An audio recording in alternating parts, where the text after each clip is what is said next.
em Samaria e até os confins da terra. Os irmãos, diga amém. Pode tomar o seu assento nesta noite, em nome de Jesus. Glórias a Deus. Irmãos, o texto bíblico que temos nos fala sobre um período após a ressurreição de Jesus. Período este que Jesus ficou aproximadamente 40 dias sobre a face da terra, dando ensinamento aos seus discípulos. Basicamente, Jesus morre, ressuscita ao terceiro dia, permanece sobre a terra por 40 dias, dando ensinamentos que o próprio Espírito Santo lhe concedeu a estar transmitindo aos seus discípulos. O tema desta campanha, ficai em Jerusalém, até que do alto sejais revestidos de poder, nos faz entender algumas premissas do mesmo. Primeiro, nós temos uma ordem. Segundo, nós temos uma promessa. A ordem é a permanência em Jerusalém. A promessa é que de fato o Espírito encheria aqueles que permanecessem no local específico e designado pelo próprio Cristo. Ficai em Jerusalém. Essa expressão, ficar em Jerusalém, torna-se fácil para nós nos dias de hoje, mas não para o contexto da época. Quando nós falamos sobre Jerusalém, lugar de paz, falamos sobre um local desejado nos dias de hoje, até mesmo para visitas em determinados locais, que tornou-se até mesmo simbólicos.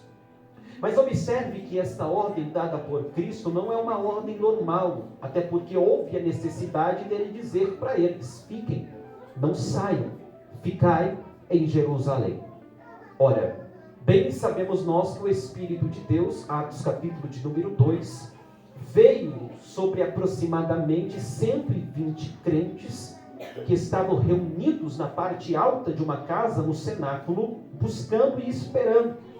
Crentes que obedeceram à ordenança, pessoas que entenderam a necessidade de permanecer e esperar a promessa que Cristo havia feito. Porém, quando nós observamos estes que ficaram, percebemos que o número foi muito diminuído dos que haviam aparecido. Por exemplo, João cita que Jesus apareceu para mais de 500 pessoas. Mas, quando nós chegamos em Atos capítulo 2, nós não temos os 500 esperando. Nós temos 120 que permaneceram, ficaram, acreditaram. E observe que, de fato, o ficai em Jerusalém não é algo natural e normal como parece dentro do texto. Jerusalém, para os discípulos naquele momento, não representava o melhor lugar para se estar. Usa essa mente inteligente que Deus te deu. Foi em Jerusalém que as últimas semanas, os últimos acontecimentos sucederam. Ora, havia algumas profecias sobre estes acontecimentos. Jesus, não somente ele, mas alguns dos profetas, também já tinha citado sobre o sofrimento, a dor, a angústia, o caminho da solidão, o caminho do Gólgota que Jesus passaria. Por que não dizermos sobre Isaías, o profeta messiânico, que observou de forma profética ele sendo levado como ovelha muda para o matadouro. Sim, Jerusalém não era o melhor lugar para estar neste momento.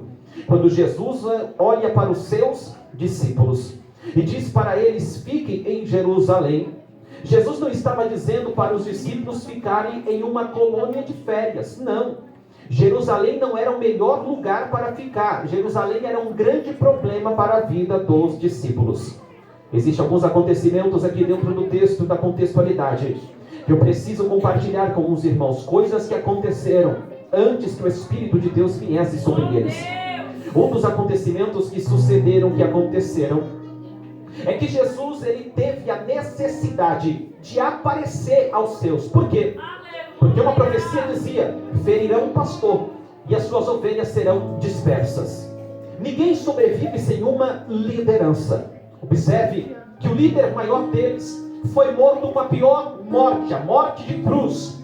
Para onde foram os discípulos? Cada um para o seu canto, tentando salvar-se daquele momento horripilante que eles estavam vivendo.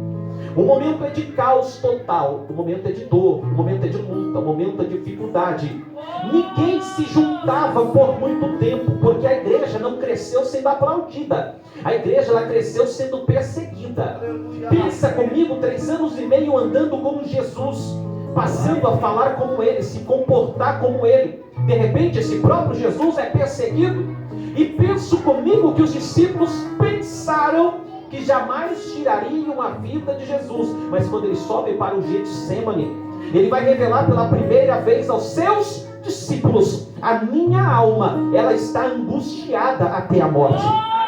Vem comigo, vamos orar, vamos buscar o teu Cristo, convidando alguém para orar com eles. A Bíblia diz que ele deixa algum dos seus discípulos em um determinado canto, chama Pedro, Tiago e João e vai um pouco adiante. Deixa também Pedro, Tiago e João. Por quê? Porque o que ele tinha para falar naquele momento, Tiago e Pedro, João não podia ouvir. Porque tem coisas que se alguém que anda do nosso lado ouvir a gente falando com Deus, desvia, desanima.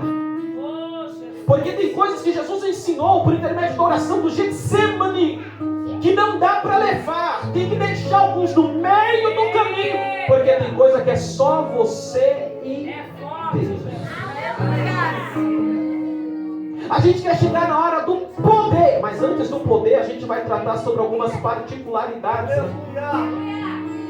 A primeira coisa que eu entendo é que o próprio Cristo, antes da cruz, padeceu, está sofrendo, está dizendo: Pai, se possível for, passa de mim este cálice. Todas as vezes que a Bíblia fala sobre cálice, está falando sobre o derramamento da ira. Jesus não está sofrendo por causa da morte, porque futuramente você vai ver muitos mártires que no momento da morte cantavam, outros salmodiavam, outros pregavam, outros diziam: você mata a mim hoje, mas amanhã o meu sangue vai ser uma semente.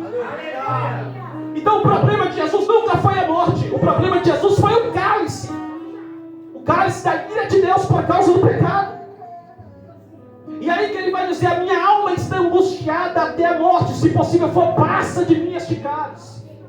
Os discípulos não podem acompanhar essa oração. Ele volta, está preparado para ser entregue. É nesse momento, à noite, no Getsemane, que Judas chega, o beija como sinal de identificação.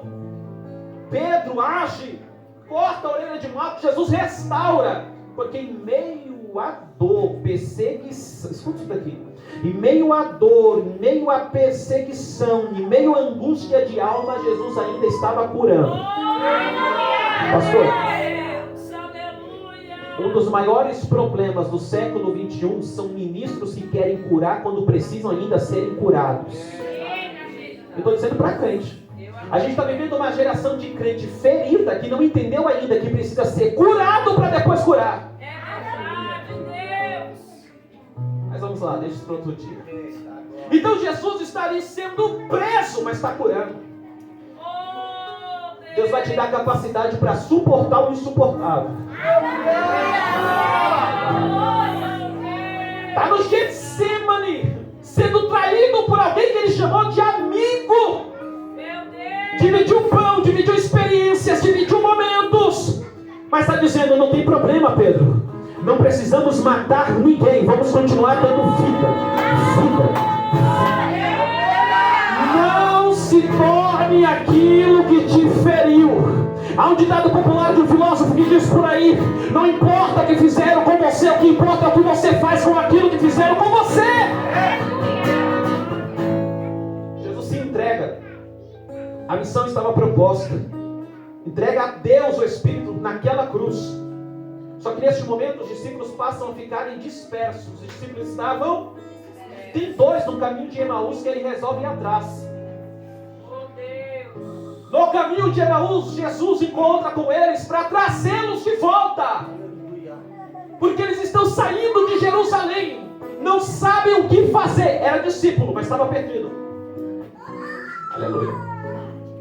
Eram discípulos, mas estavam sem uma direção. Por quê? Porque o mestre foi ferido, as ovelhas foram dispersas.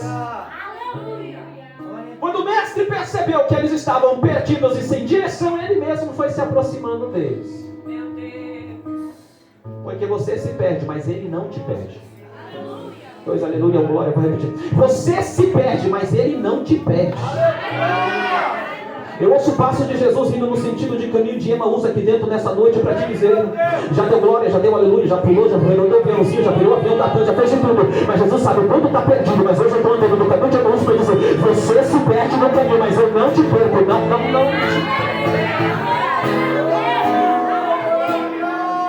E Jesus encontra eles tão somente para resgatar. Dá um sorriso de crente para alguém que está do seu lado aqui. Eita, que sorriso bonito. Isso aí. Diga para ele: Jesus encontrou para trazer de volta. Não era para ter saído. Jesus foi buscar e trouxe. Pergunte-me como. Se eu perguntar, não falo como. Respondo a palavra. É assim, enquanto eu estou pregando aqui, Jesus está pegando um aqui, pegando outro ali, trazendo. Olha o cenário. Jesus está tendo que buscar aqueles que estão dispersos. E neste momento, neste período, neste tempo, você vai entender o porquê ficar em Jerusalém. Ficar em Jerusalém parece fácil para a gente, para eles não. É por isso que Jesus está dando uma ordem, até que sejam revestidos de poder. Por quê? Porque sem este poder, mas a gente chega lá. Então Jesus está tendo que reunir os seus discípulos novamente, porque eles estão com medo, e o medo paralisa. Qual foi a estratégia de Golias?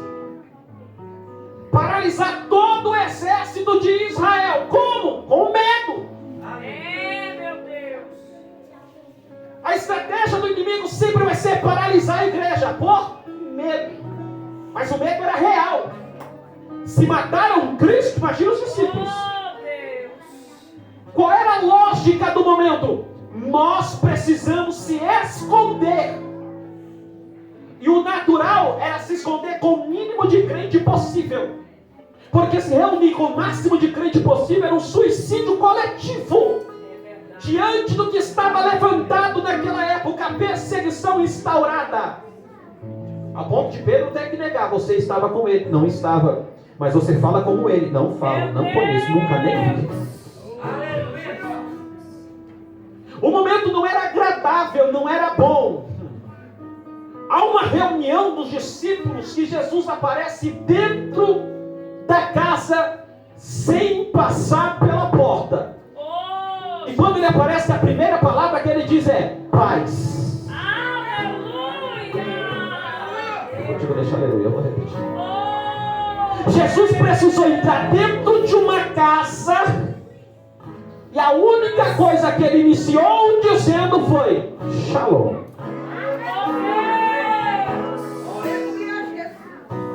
O que estava faltando dentro da casa?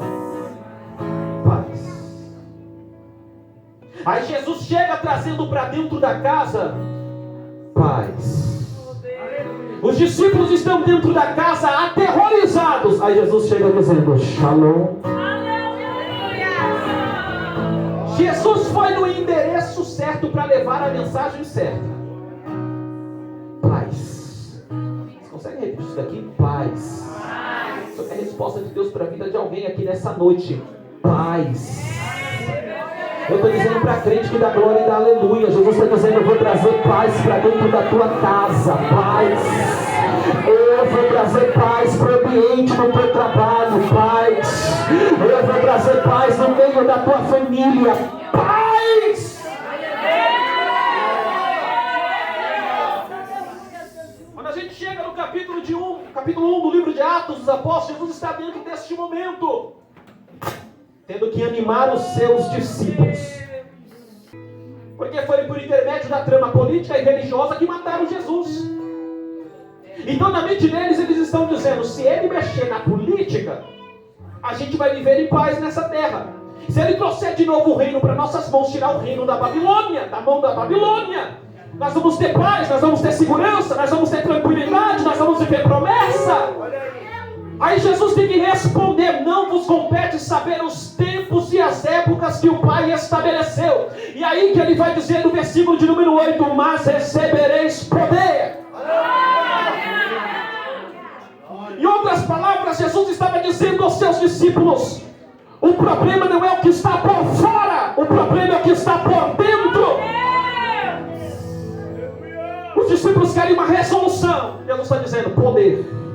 Os discípulos querem saber quando, Jesus está dizendo poder. Os discípulos estão dizendo quando vai ser restaurada a cadeira, quando que a gente vai sentar na cadeira de posição de honra. Jesus está dizendo poder. Os discípulos estão dizendo governo, Jesus está dizendo poder. Os discípulos estão dizendo posição para Israel, Jesus está dizendo é poder. Os discípulos estão pensando na terra, Jesus está dizendo é pelo poder.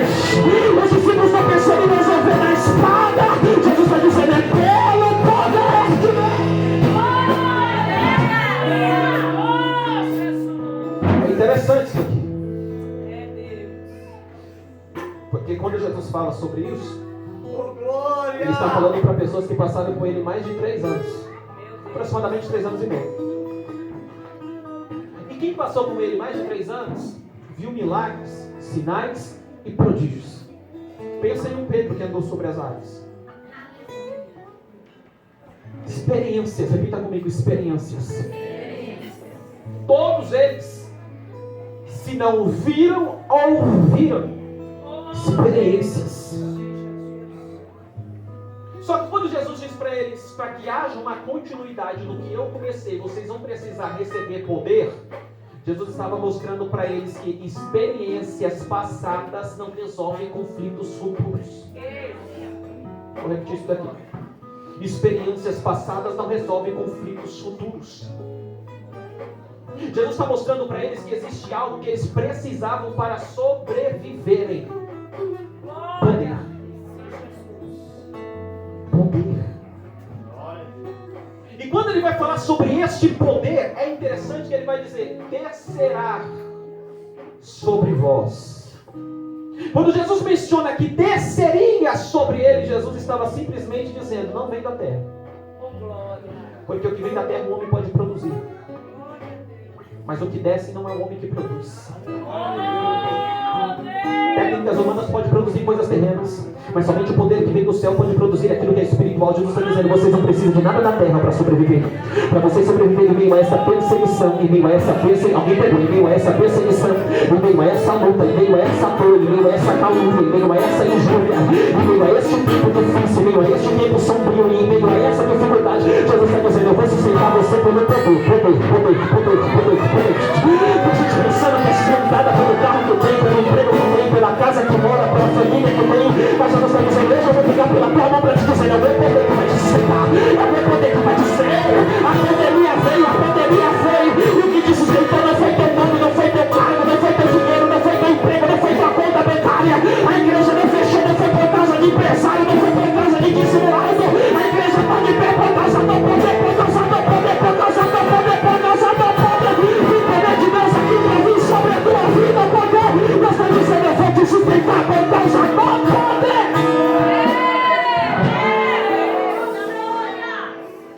Eles entendem a mensagem. Só que Jesus é elevado ao céu. Diante dos olhos dele, eles ficam parados. Deus teve que mexer o céu por causa da terra. Deixa eu deixar aleluia, prega pra cá. Pastor, Deus teve que mexer o céu por causa de uma promessa na terra. Se quiser pegar, pega. O povo de cá é mais animado, pregar mais pra cá. Deus teve que mexer com o céu por causa de uma promessa na terra. Você está entendendo isso daqui? Você está entendendo que você diz: se precisar mexer em cima por causa de uma promessa aí embaixo. Eita! Se precisar mexer algo em cima por causa de uma promessa aí embaixo. Aí o texto bíblico vai dizer assim: que 2 anjos descem. Irmãos, a Bíblia não diz, não diga por aí que eu disse que a Bíblia diz isso, não de Jesus, mas a Bíblia me dá o direito de pensar. Os anjos estavam doidinhos para pregar. Eu eu penso, deixa eu pregar. E esse dia Deus falou, vai lá, meu filho, prega. Aí eles desceram. Aí imagina a voz do anjo dizendo, varões galileus. Porque eles, irmãos, eles ficaram parados. E a ordem de Jesus não foi para parar, foi para ir. Ficar em Jerusalém. Eles ficaram parados onde eles estavam. E os anjos têm que descer, está parado por quê? Do mesmo jeito que vocês estão vendo que ele foi, um dia ele vai voltar. Jesus está dizendo para quem nessa noite. Não é para parar agora, não. Já recebeu promessa, não é para parar agora, já tem promessa. Alguém entendeu? Enquanto entender, não é para madrugada, não é para parar agora, tem uma promessa. Não é para parar agora, tem uma promessa. Seja, a gente não pode parar agora, há uma promessa. Pastor Adriano, a gente não pode parar, há uma promessa. É Paloma, há uma promessa.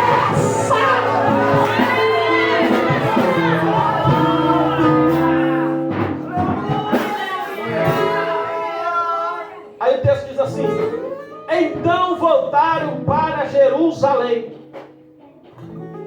Quando entraram, subiram para o cenáculo, e todos perseveraram unânimes em oração, com as mulheres, Maria, a mãe de Jesus, e com os irmãos dele. Por que o texto está dizendo com as mulheres?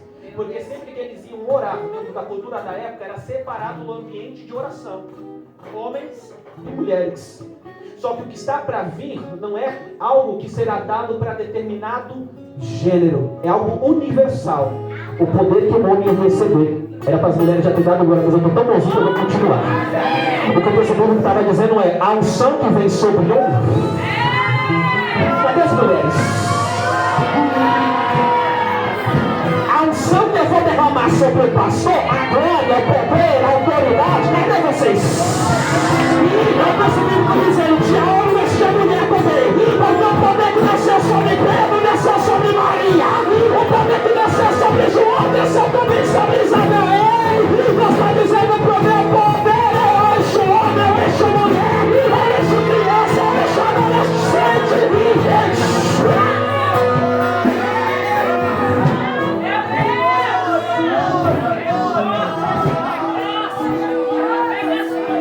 Aí o texto diz que eles estão ali, irmão, sem a presença, mas orando. Tu já percebeu que nem sempre na oração o céu desce? Tem oração que é céu, mas tem oração que é bronze, céu fechado. Eles estão tão sem direção que eles têm que sortear o próximo apóstolo, porque eles ainda não têm a direção do Espírito sobre ele. Só que é interessante que orando, o texto diz no versículo 13, naqueles dias de quê? De oração. Glória a Deus. Então continua, um pouco aqui fica melhor. Irmãos, cá para nós, o texto está dizendo assim, que naqueles dias, é Bíblia, versículo 13, vai dizer assim, que naqueles dias levantou-se Pedro. A gente vai adorar bonito a Jesus, já estou finalizando. Que Pedro?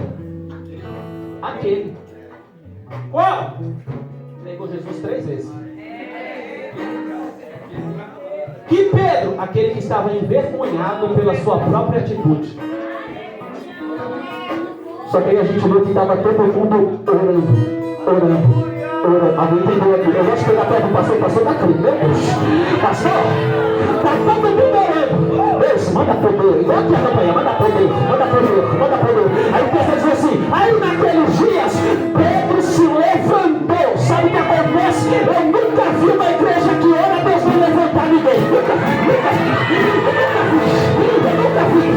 nunca vi uma igreja que busca poder, Deus vai mandar poder. Glória, unção, autoridade, dons espirituais. Então dizendo, eu vou ser ele pela tua casa, levantando teu esposo. Eu vou ser ele pela tua casa, levantando tua esposa. Eu vou ser ele pela tua família, levantando o filho.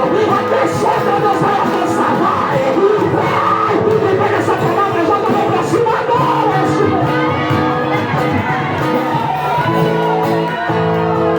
Pastor, tem uns 5 minutinhos.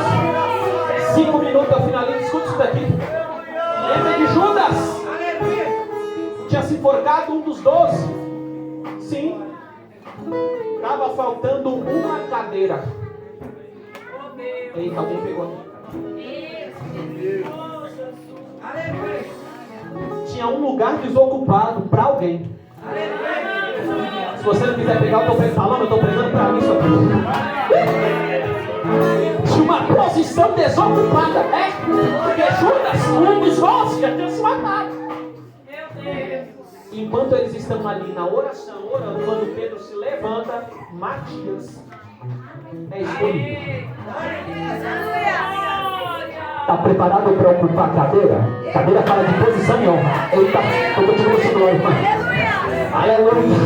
Está preparado para ocupar o que Deus já preparou para você? É. Você não está se perdendo por aí. Você é alguém que está sendo encontrado pelo próprio Deus dentro deste ministério. Deus está dizendo, fica tranquilo que eu vou te colocar onde eu tenho que te colocar. Eu vou te levar onde eu tenho que te levar. Eu vou te conduzir onde eu tenho que te conduzir. Eu vou te pregar onde eu tenho que te pregar. Eu vou te dar onde eu tenho que te dar. Eu vou te dar.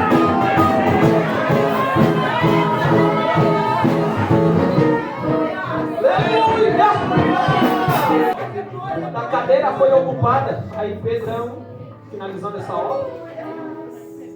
Quando a obra na terra foi finalizada, a obra no céu foi iniciada. Eu já fechei a Bíblia, mas se você entender só isso daqui eu vou ficar feliz também. Quando eles finalizaram a obra na terra, Deus finalizou a obra que ele falou que viria do poder do. É que tem coisa que não aconteceu ainda, digo, no céu, porque tem coisa que você ainda não fez nada. Por que está chamando o seu lado com um sorriso de crente para ele ficar bravo dentro de você, né? Para mim, eu já para ele. Tem coisa que ainda não aconteceu do céu para ti, porque você ainda não fez da terra para o céu. Mas alguém já vai ver da terra para o céu, aleluia, da terra para o céu, e da minha vida, da terra para o céu. Aí Deus está dizendo, então eu entrego do céu para a terra, do céu para a terra.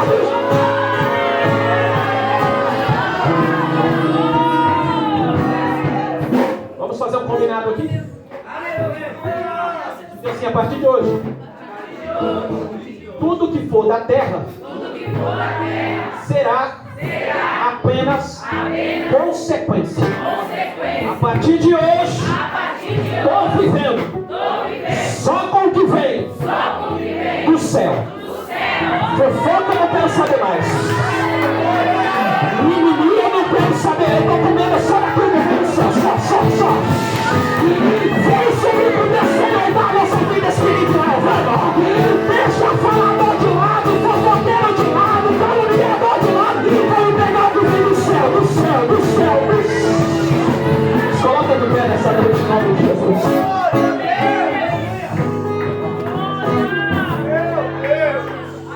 Olha! Era época de perseguição. Era época de perseguição. Mas quando Jesus se apresentou para os discípulos, ele estava dizendo mais ou menos assim: para mim é época de unção. Está aqui? Era época de perseguição. Mas quando Jesus se apresentou para os discípulos, isso aqui é a resposta para a tua vida, é isso daqui. Era época dificultosa de perseguição. Mas Jesus se apresentou dizendo assim: vai ter unção, vai receber unção, vai receber poder, vai receber poder. Ninguém está entendendo porque de tanta dificuldade, sabia disso? Quanto mais nos ferem, quanto mais machuca, é o Getsemane, é a prensa de óleo. Quanto mais penso que estão te pondo para baixo, é mais Deus te colocando para cima. Fica tranquilo, vai descer do céu algo de Deus para a tua história, para a tua chamada, para a tua vida, para o teu ministério. Levanta a mão para cima, Deus está dizendo: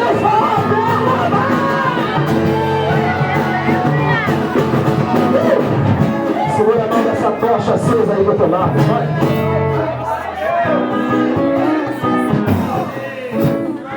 Segura a mão dele, segura a mão dela e diga: vai se acostumando. É melhor já ir se acostumando. Aleluia. Diga: na minha vida, só quero o que é do céu. Vou entregar o microfone, mas escuta isso. Não se assusta. Você acabou de declarar: na minha vida eu só quero o que é do céu. Tem coisa que a gente estuda, tem coisa que Deus dá na hora, e eu vou falar. O problema de declarar isso é que Deus vai começar a colocar algumas coisas que não é dele. Terra. Não adianta querer o que é do céu ligado naquilo.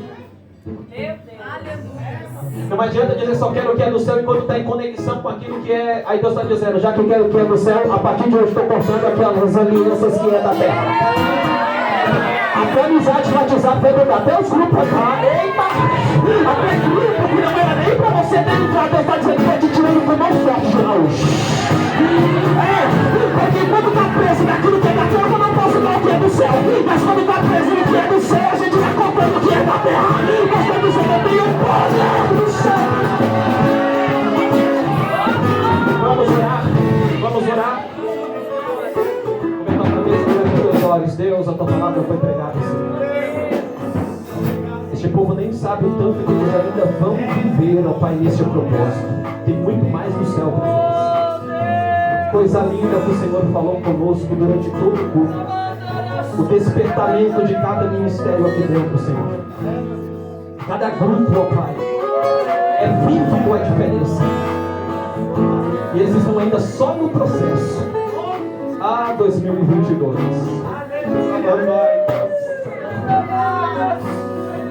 Eu estou cancelando o ponto final da tua história, diz o Senhor. Andai a sério. Eu estou te curando por dentro nesta noite. Eu vejo doenças e enfermidades sendo tiradas neste momento.